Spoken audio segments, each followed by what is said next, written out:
Buonasera a tutti. Bonsoir, bonsoir à tous. Je m'appelle Beppe Bertazzole. Tout d'abord, je souhaite adresser une salutation tout à fait particulière à Père Stefano. Je viens de la fondation Punto Missione et je souhaiterais partager avec vous brièvement mon expérience face à la guerre en Ukraine et qui est d'ailleurs la réflexion que j'ai partagée avec des amis. Jamais, on n'aurait jamais imaginé un jour nous réveiller et sentir, voire entendre une guerre si proche au sein de notre Europe, dans nos propres maisons. D'emblée, nous nous sommes rendus compte que nous avons été particulièrement hypocrites ces dernières années parce que il y avait des conflits qui éclataient tous les jours. Mais évidemment, ils ne touchaient pas nos intérêts, ils ne touchaient pas notre quotidien. Et donc, notre regard se posait sur ces conflits, oui, mais bon, avec certains détachements. Alors voilà, nous nous sommes demandé qu'est-ce qu'on peut faire, qu'est-ce que nous pouvons faire concrètement. Nous nous sommes retrouvés face à ce texte du pape qu'il a écrit lui-même encore en 2015. La pace non è un prodotto industriale, la pace è un prodotto artigianale, si costruisce ogni giorno con il nostro lavoro, con la nostra vita, con il nostro amore, con la nostra vicinanza, con il nostro volerci bene. Capito? La pace si costruisce ogni giorno. Dès l'éclatement de la guerre, le tout premier sentiment que partageais avec d'autres, je me rappelle d'ailleurs, c'était le premier dimanche du mois de mars. J'étais là avec quelques amis après la messe. Et d'ailleurs, il y avait aussi Père Gino, tout juste en dehors du sanctuaire de Adro, en Italie. Voilà, le tout premier sentiment que nous avions, c'était de vouloir envahir de façon pacifique l'Ukraine pour nous opposer avec nos propres corps à cette guerre absurde. Ce désir n'a fait que croître en mon cœur et chez mes amis aussi, même si on était bien conscient de l'impossibilité de le réaliser.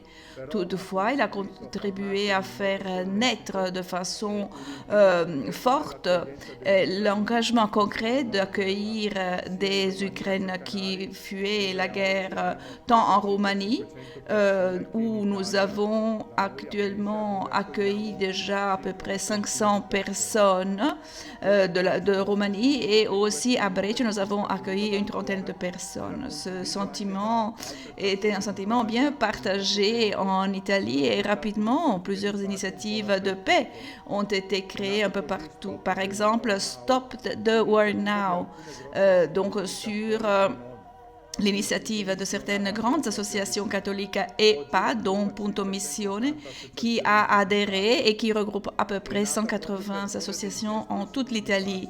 Donc finalement, il s'agit là de poser des gestes, des signes de paix, vu que jusque-là, c'était le pape uniquement qui continuait à en parler et à encourager à faire quelque chose de concret. Donc voilà, il y a eu une première caravane au mois d'avril avec une soixantaine de camionnettes et environ 100 personnes qui a apporté des aides humanitaires à Lviv et a ramené en Italie une centaine de personnes ukrainiennes qui avaient besoin d'être accueillies. Tout de suite après, l'évacuation a été organisée d'une zone de guerre de 63 orphelins mineurs. Il y a eu une deuxième caravane par la suite à la mi-juin sur Odessa et Mykolaïev avec une dizaine de camionnettes surchargées d'aide. Une troisième caravane avait été organisée aussi pour la fin du mois de juin, mais à cause des bombardements qui faisaient rage à Mykolaïev, cela n'a pas été possible. Cette troisième caravane a été organisée finalement au mois d'août, vers la fin du mois d'août. Moi, j'y ai participé avec une cinquantaine d'autres personnes venant de toutes les autres régions d'Italie. Très, très rapidement, nous avons mis ensemble 1,5 tonne de produits alimentaires, hygiéniques et sanitaires. Nous avons voyagé avec 3 autres personnes sur une camionnette, encore une fois, surchargée. Les compagnons de voyage étaient à peu près au nombre de 50, avec 10 camionnettes, 10 véhicules, donc 10 tonnes de produits alimentaires et sanitaires, avec 4 journalistes, plusieurs personnes avec nous, des photographes, et notamment une famille entière de Milan.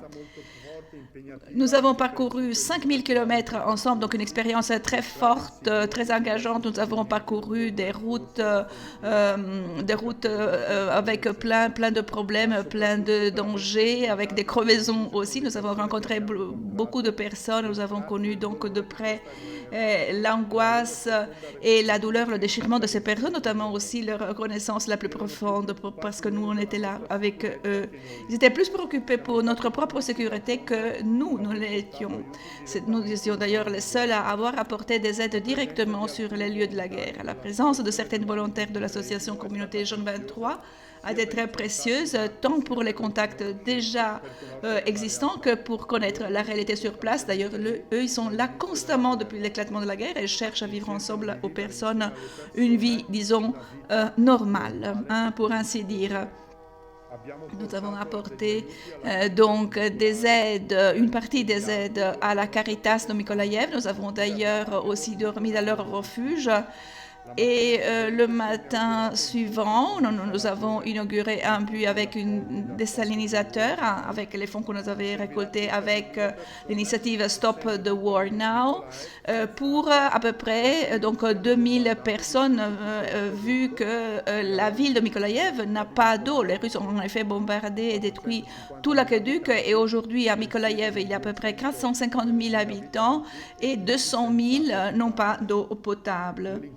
Nous avons rencontré le maire adjoint et dans le cadre de cette rencontre, la promesse a été faite de continuer l'aide concrète à travers l'installation d'autres désalinisateurs. Donc nous avons hypothisé au moins encore une vingtaine d'installations pour soulager la population locale qui est donc maintenant obligée de chercher de l'eau à partir de citernes qui ont été mises en place par la municipalité. Avec les autres associations, nous allons réaliser encore une dizaine de désalinisateurs. Donc voilà, nous avons fait un travail majeur, important pour cette petite ville. La permanence d'un séjour à Mykolaïev, à 5 km de la frontière, le fait d'avoir logé chez eux une nuit dans ce refuge avec eux, nous a fait vivre concrètement, partager l'angoisse, la peur, la fatigue de vivre sous la menace continuelle des bombes, les alarmes fréquentes, les explosions l'une après l'autre de busiers, même si lointains. Nous avons donc appris l'urgence de ne pas abandonner ces personnes, de ne pas abandonner ce peuple à leur dessein, par contre de l'accompagner avec nos forces pour qu'ils ne se sentent ni seuls ni abandonnés. Pour conclure, je dois dire qu'il est important pour nous de continuer à poser des gestes, aussi des petits gestes, même des petits gestes, des signes de paix pour que ce ne soit pas uniquement les armes qui déterminent tout et qu'on puisse arriver à une trêve immédiate, notamment à la paix. Parce que de toute façon, la guerre est vraiment quelque chose de sale. C'est sale, c'est quelque chose de vraiment vilain. Et brièvement, je voudrais partager avec vous ce qu'une journaliste d'une agence de presse catholique italienne nous a dit. En Donbass, en 2014, j'étais là-bas pour la première fois. Et c'est à cette occasion que j'ai compris que la guerre est sale. Il n'y a jamais les bons et les mauvais.